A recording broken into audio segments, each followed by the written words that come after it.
하나님 말씀 창세기 25장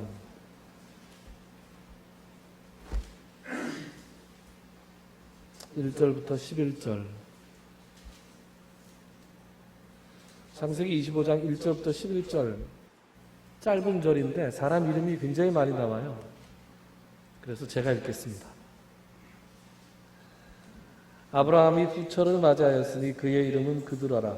그가 시므란과 욕산과 무단과 미디안과 이스박과 수아를 낳고 욕산은 스바와 드단을 낳았으며 드단의 자손은 아수르 족속과 르두시 족속과 르우미 족속이며 미디안의 아들은 에바와 에벨과 하녹과 아비다와 엘다아이니 다 그두라의 자손이었더라.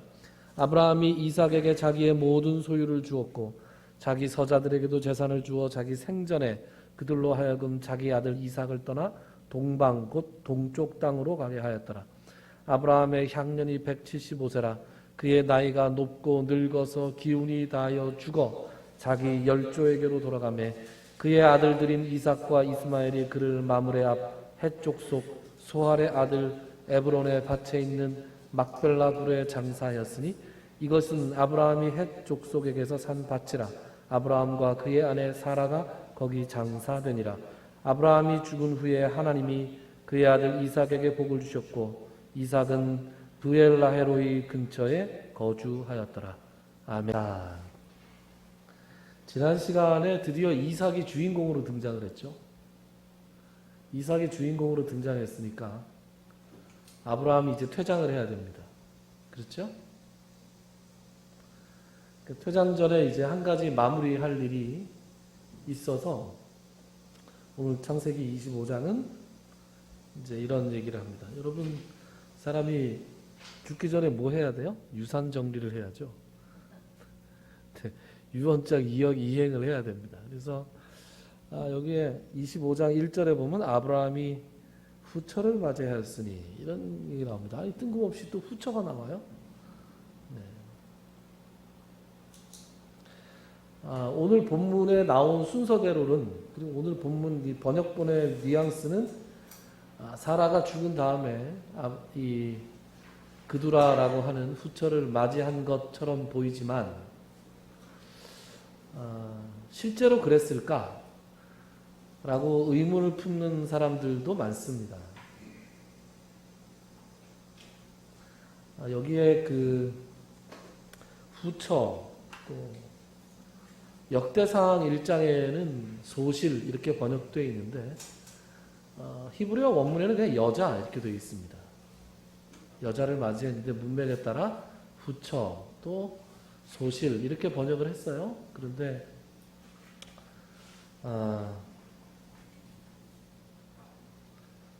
사라가 죽은 후에 아브라함이 맞이한 아내다 이렇게 보여지지만 자식이 6명,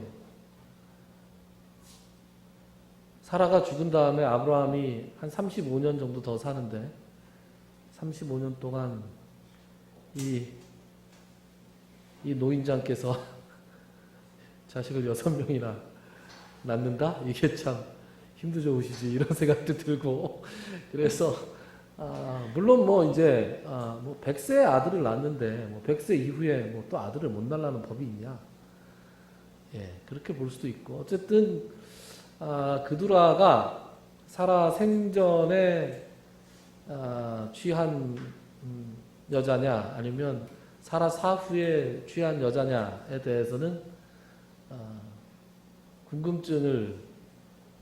궁금해하는 학자들이 좀 있다라는 사실 정도를 말씀을 드립니다. 그런데 뭐 언제 낳든 간에 언제 그두라가 아브라함의 아내가 됐든 간에 이 사람이 지금 몇 명 아이를 낳습니까? 세볼까요?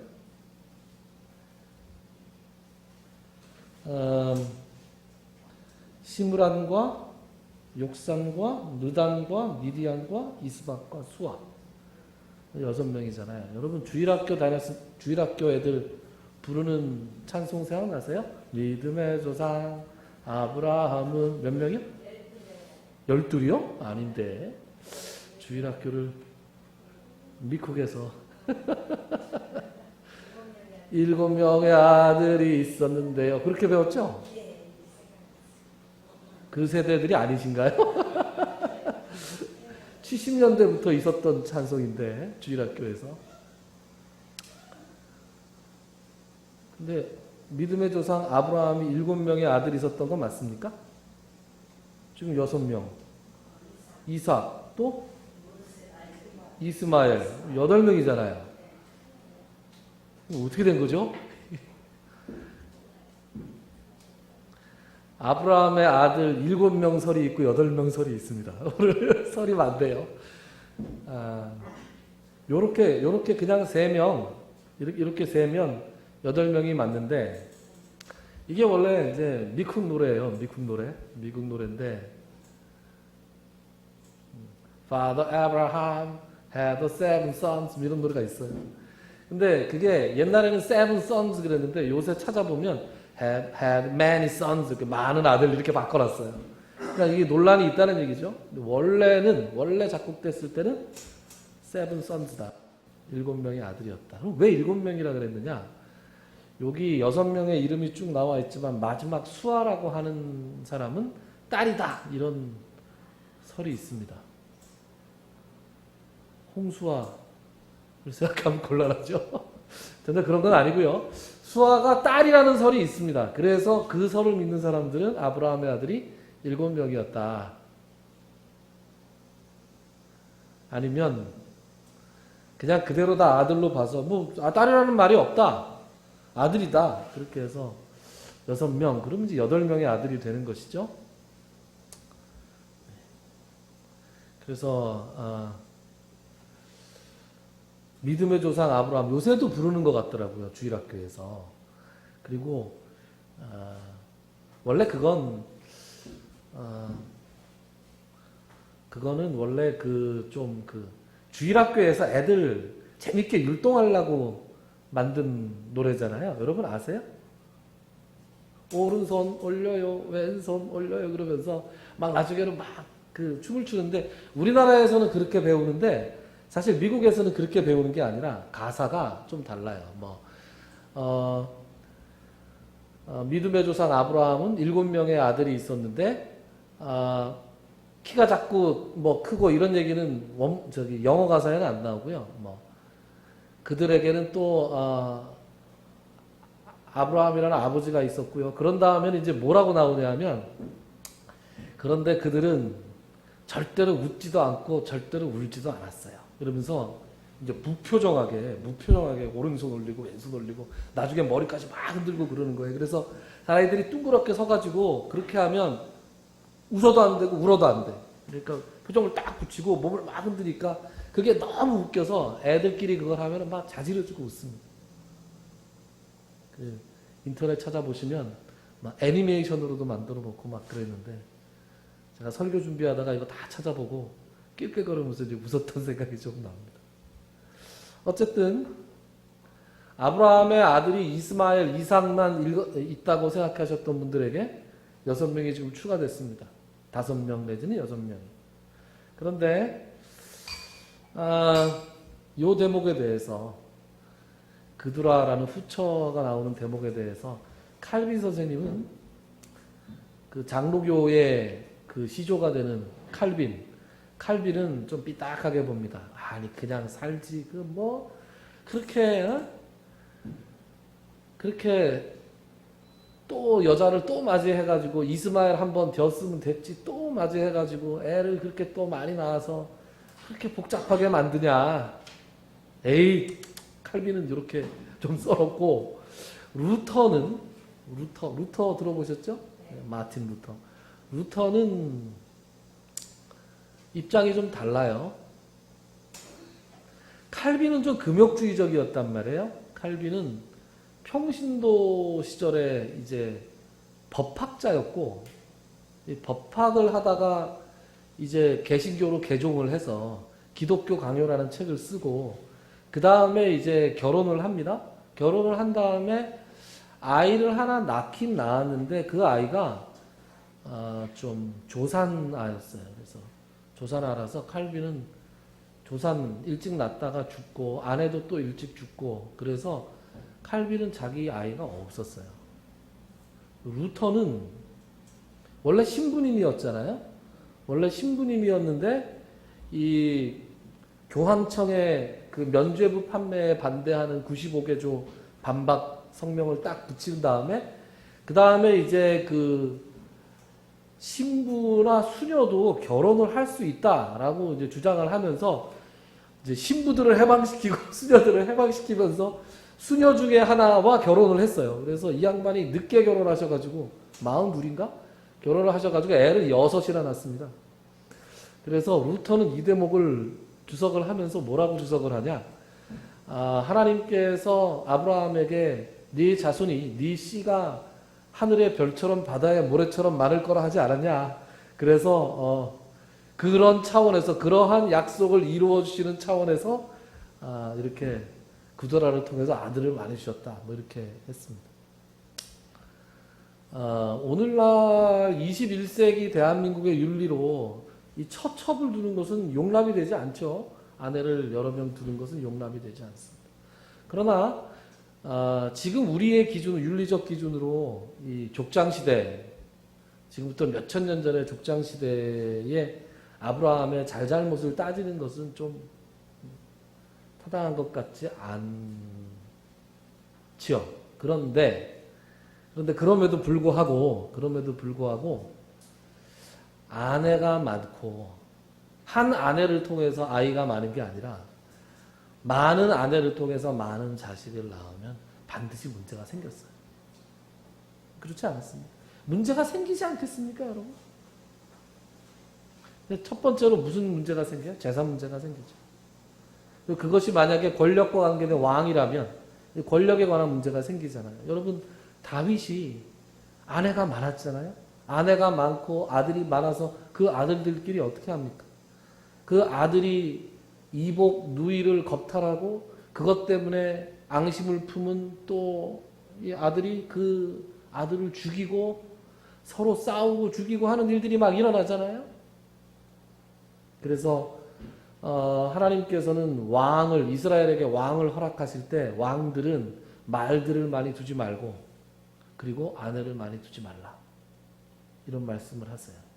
그러니까 오늘날의 윤리로 아브라함의 잘잘못을 따질 수는 없지만 하나님의 뜻은 창세 이래로 하나님의 뜻은 한 남자와 한 여자가 아닌가 그렇게 생각합니다.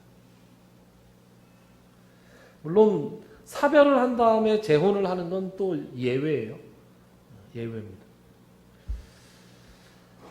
자식들 문제에 대해서 10손가락을 깨물어서 안 아픈 손가락이 없다 라고 얘기를 할 때 이 7명이든 8명이든 이 자식들을 향한 아브라함의 마음은 아마 다르지 않았을 거예요. 그렇지 않겠습니까? 그러나 이 자식 문제를 어떻게 정리해야 하느냐에 대해서는 하나님께서 이스마엘 사건을 통해서 정리해 주신 적이 있습니다.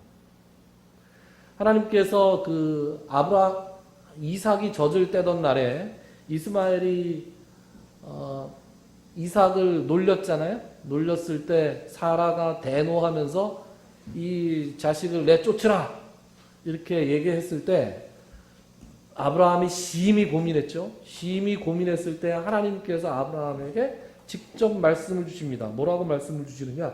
창세기 21장 12절에 보면 하나님이 아브라함에게 이르시되 내 아이나 내 여종으로 말미암아 근심하지 말고 사라가 내게 이른 말을 다 들으라. 이삭에게서 나는 자라여 내 씨라 부를 것입니다. 그래서 하나님께서 이 아브라함의 고민을 딱 정리를 해주시고 그래서 그 다음 날로 아브라함이 이스마엘을 그 어미 하갈과 함께 내보내죠.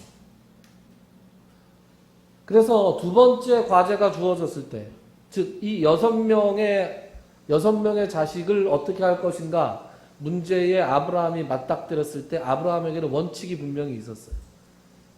이삭에게 모든 것을 물려준다. 그래서 여러분 8절을 한번 보실게요. 7절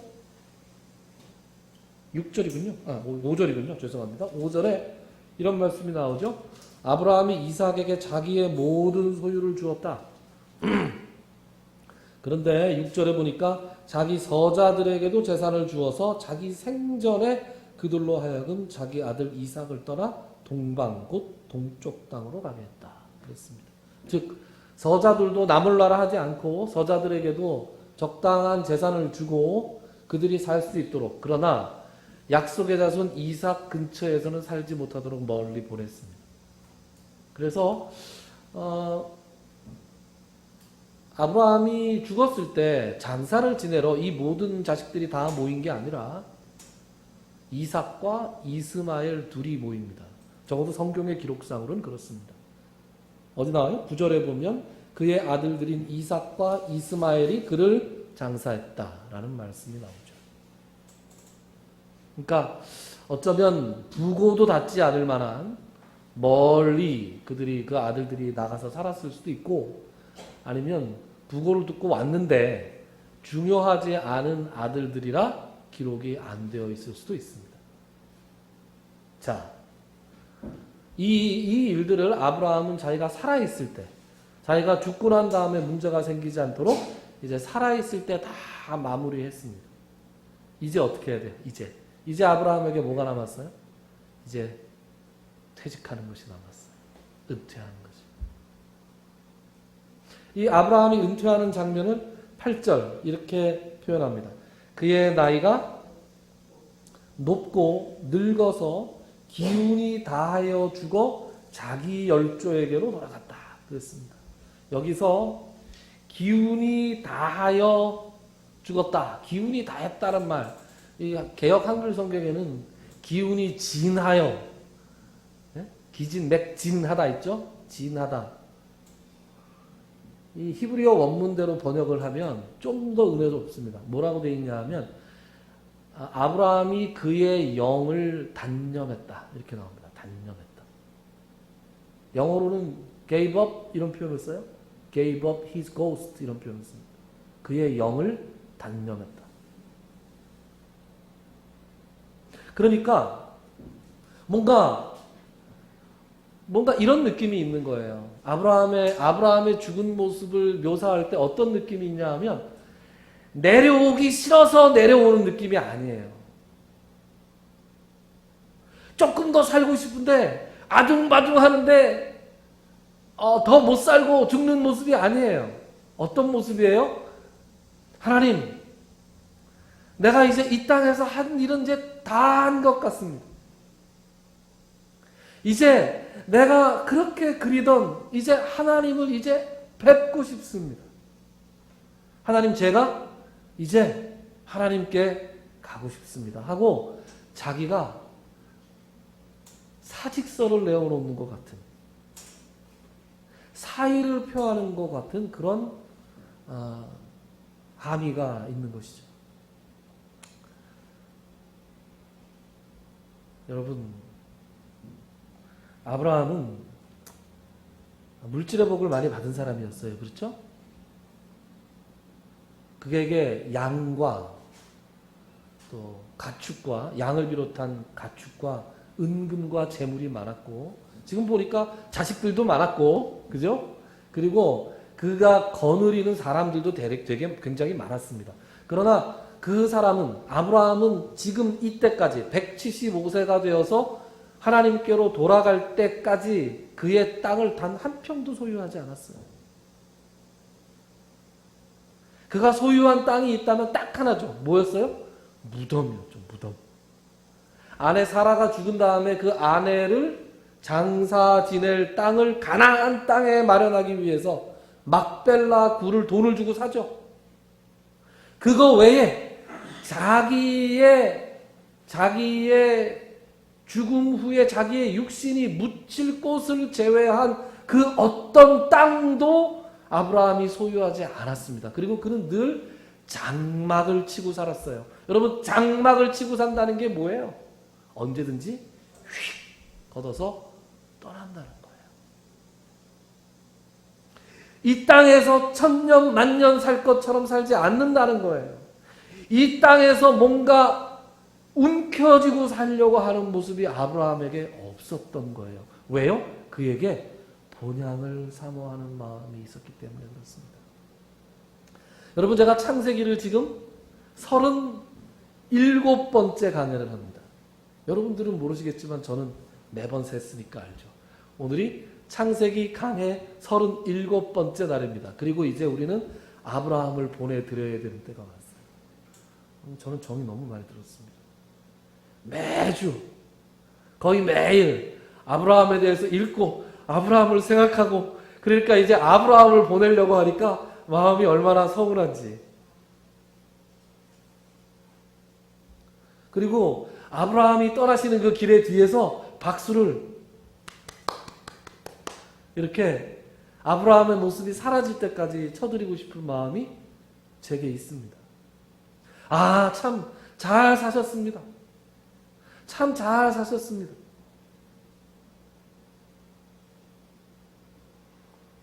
그에게는 실수도 있었고 허물도 있었고 잘못도 있었지만, 그러나 처음 하나님의 약속, 하나님의 명령을 듣고 그의 고향 친척 아비의 집을 떠나서 이제 100년 동안, 75세에 떠나서 100년 동안 하나님과 동행하면서 참 많은 일들이 있었고, 그 가운데서는 심지어 아내를 딴 사람에게 팔아먹는 2번의 잘못도 있었지만, 그것까지 포함해서 그에게는 허물이 없지 않았지만, 그러나 그는 하나님께 조금씩 더 가까워지면서 그는 장막을 치고 본향을 사모하는 삶을 살았어요. 저는 여러분들도 또 저도 이렇게 살았으면 좋겠어요. 우리가 살면서 많은 공을 세우기도 하고 그거보다 더 많은 허물을 우리가 이렇게 행하면서 살아가지만, 그러나 그 과정에서 하나님과 조금씩 더 가까워지며 정말 중요한 이 세상에 있는 것들 움켜쥐려고 하지 않고 믿음의 장막에 거하면서 하나님께서 약속하신 본향을 사모하는 사람으로 살았으면 좋겠어요. 창세기를 강해하면서 여러 번 찾아본 부분이지만 여러분들과 꼭 다시 한번 찾아보고 싶은 성경이 있습니다. 히브리서입니다. 히브리서 11장. 오늘 이근섭 장로님께서 지방에서 올라오시지 못하셔서 어떤 분이 좀 읽어주실까요? 히브리서 11장.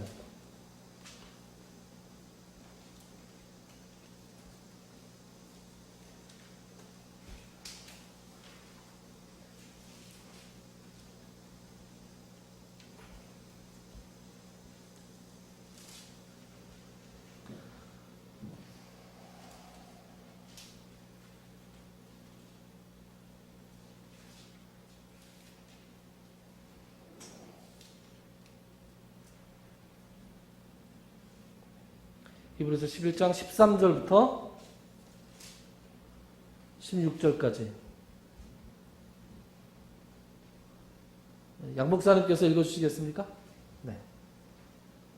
이 사람들은 다 믿음을 따라 죽었으며 약속을 받지 못하였으되 그것들을 멀리서 보고 환영하며 또 땅에서는 외국인과 나그네임을 증언하였으니 그들이 이같이 말하는 것은 자기들이 본향 찾는 자임을 나타내니라. 그들이 나온 바 본향을 생각하였더라면 돌아갈 기회가 있었으려니와 그들이 이제는 더 나은 본향을 사모하니 곧 하늘에 있는 것이라. 이러므로 하나님이 그들이 하나님이라 일컬음을 받으심을 부끄러워하지 아니하시고 그들을 위하여 한 성을 예비하셨느니라. 아멘. 자, 그들이 본향을 떠나왔어요. 그죠? 그리고 이 땅에서 뭘 치고 살았어요? 장막을 치고 살았어요. 여러분, 아브라함의 아들 이삭도 땅을 소유하지 않았어요. 그 손주 야곱도 땅을 소유하지 않았어요. 요셉도 애굽에서 총리였지만 죽을 때는 막벨라굴에 다시 돌아와서 그 유해가 장사되었어요. 그들은 이 땅에 살면서 스스로 외국인이다, 나그네다, 잠깐 머물렀다 가는 나그네로 자처하면서 살았습니다. 그들이 이 땅에서 나그네라고 자처하면서 살 수 있었던 것은 그들이 자기가 나온 고향, 이 세상에 속해 있는 고향이 아니라 더 나은 본향을 사모했기 때문에 그랬다. 그래서 이 땅에서는 그 어떤 것도 움켜쥐려고 하지 않고 하나님을 믿는 사람들답게 언제든지 훌훌 털고 떠날 준비가 되어 있는 사람으로 살아갔습니다. 그럴 때 하나님이 이 사람들을 자랑스럽게 생각하셨어요. 여러분 16절에 이런 말씀이 나오죠. 하나님이 그들의 하나님이라 일컬음 받으심을 부끄러워하지 아니하시고, 여러분 히브리어의 이 표현은 영어의 표현과 똑같은데 내가 복음을 부끄러워하지 아니하노니 하는 그 로마서 1장 18절의 말씀, 그것은 다르게 표현하면 내가 복음을 매우 자랑스러워하노니 이런 표현이에요. 그러니까 내가 무언가를 부끄러워하지 않는다라는 표현은 내가 무언가를 대단히 자랑스럽게 생각한다라는 표현이에요. 그러니까 이걸 그렇게 바꿔보면 하나님이 그들의 하나님이라 자랑스러움을 표현하셨다는 거예요. 그들의 하나님이라 얘기하는 것은 자기 자신을 아브라함의 하나님이라 자랑스럽게 말씀하셨다는 거예요. 내가 하나님이야. 내가 여호와 하나님인데 나는 아브라함의 하나님이야. 내가 이삭의 하나님이야. 내가 야곱의 하나님이야. 여러분 거기 그 앞에 여러분들의 이름을 한번 넣어보세요. 여러분들의 이름을 넣어놓고 하나님께서 여러분들의 이름으로 일컬음 받으시는 것을 자랑스러워 하실 수 있는 사람들이 되기를 주님의 이름으로 축원합니다. 여러분 더 나은 본향을 사모하셔야 돼요. 그래서 이 더 나은 본향을 사모하는 이 믿음의 선진들, 이 나그네된 아브라함에게 하나님께서 그들을 위하여 한 성을 예비하셨다고요.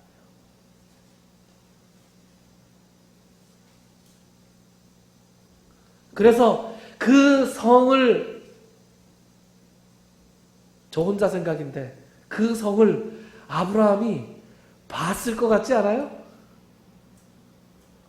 아브라함이 눈을 이렇게 감으면서, 물론 죽으면 바로 봤겠지만 죽기 전에 하나님께서 살짝 보여주셨을 것 같은 느낌이 왜 드는지 모르겠어요. 왜냐하면 스데반 생각나십니까?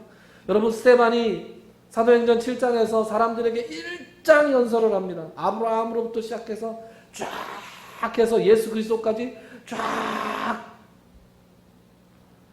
복음을 갖다가 쫙 선포한 다음에 유대인들이 죄다 달려들어서 그에게 돌을 막 던지잖아요. 돌을 칠 때 스데반이 돌이 막 날아오는데 뭐라 그래요? 하늘을 우러러. 하늘을 우러러 보고 하나님의 영광과 예수 그리스도가 그 하나님 우편에 앉아 계신 것을 보고 거기에 있는 자기에게 돌을 들어 던지고 있는 군중들을 향해서 뭐라 그래요? 보라! 하늘이 열리고 내가 지금 하나님의 영광된 보좌와 인자가 하나님의 우편에 앉아 계시는 것을 보도다. 그리고 그가 숨을 거둡니다.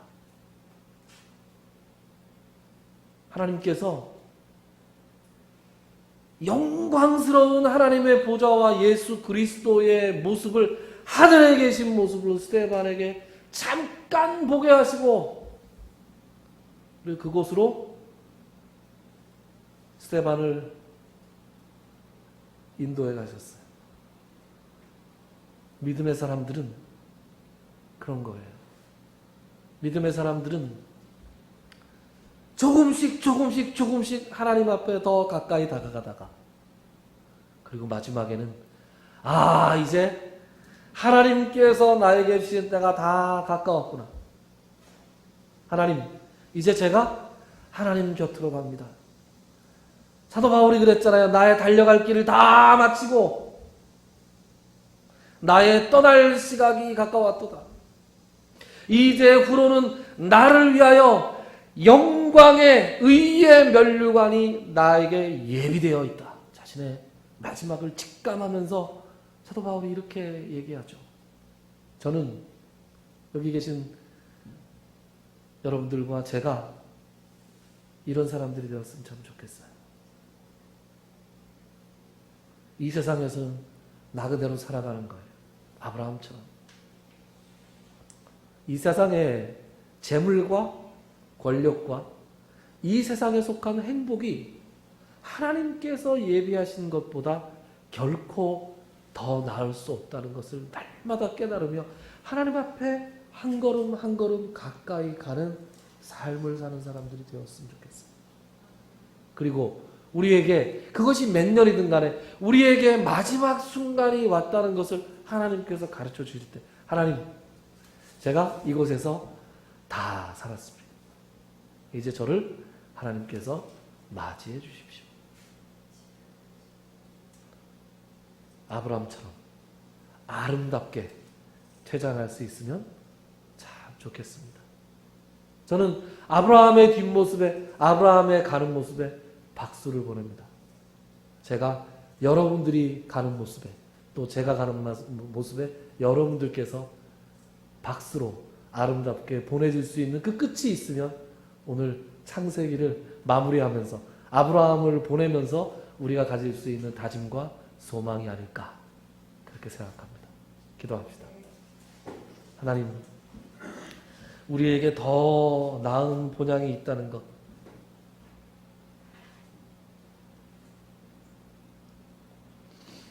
이 세상에서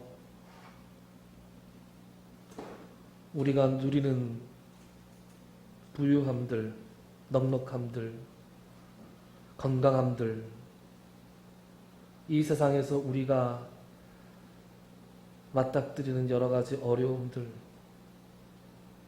질병들, 질고들, 피할 수 없는 고생들, 이 모든 것들을 통해서 하나님께서 우리를 조금씩 조금씩 하나님 앞으로 가까이 인도하신다는 것을 깨닫게 하시니 감사합니다. 우리 앞에 무엇이 놓여 있든 이 모든 것들을 통해서 하나님 앞에 날마다 더 가까이 다가갈 수 있는 우리가 되게 하시고, 우리의 생명이 다하는 날, 미련 없이 육신의 장막을 걷어버리고 하나님께서 예비하신 그 성으로 갈 수 있는 우리가 되게 하여 주시옵소서. 이 세상에 있는 것들 움켜쥐지 아니하고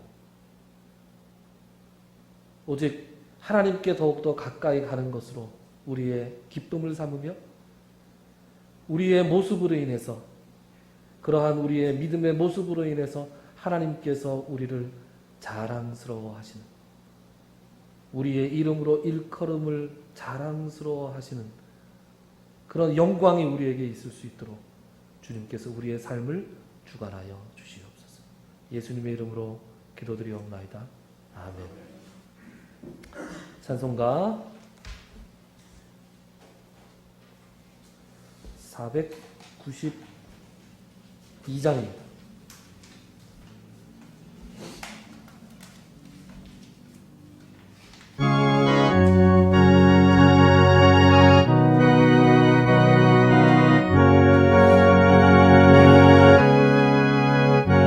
잠시 세상에 내가 살려서 항상 찬송 부르다가 날이 저물어라 하시며 영광 주게 하다니 열린 천국 문 내가 드러나 세상 주를 내려놓고 빛난 멸류관 바다 쓰고서 주와 함께 이 살리 눈물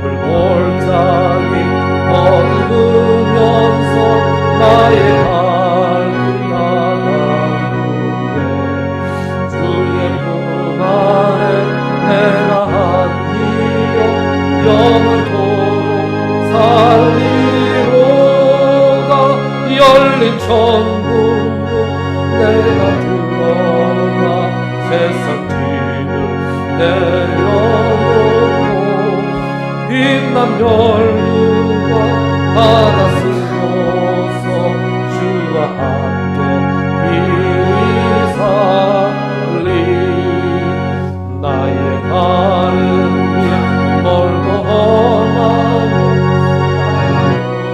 고는 깊어 고난 나의 몸속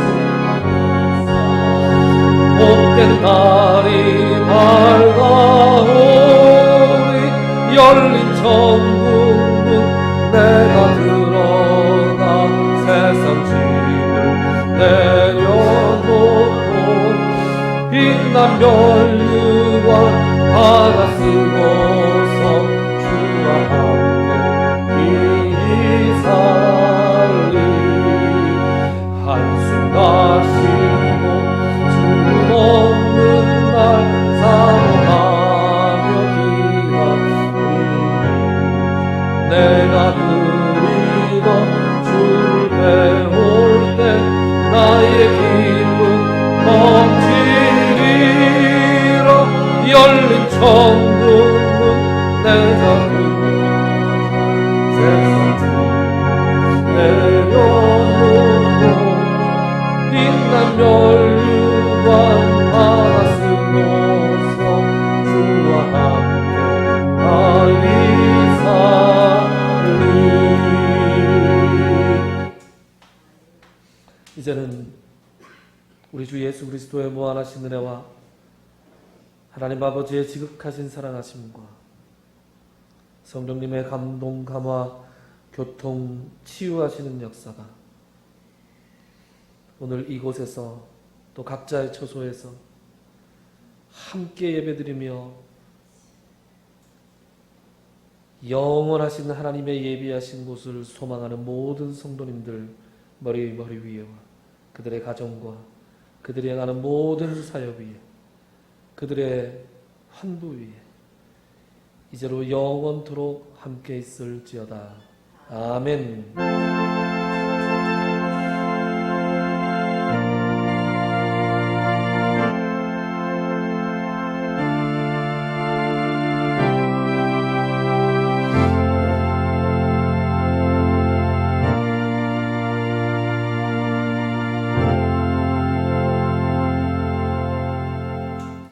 예배 마쳤습니다. 여러분 은퇴하시는 아브라함에게 박수 한번 보내주세요.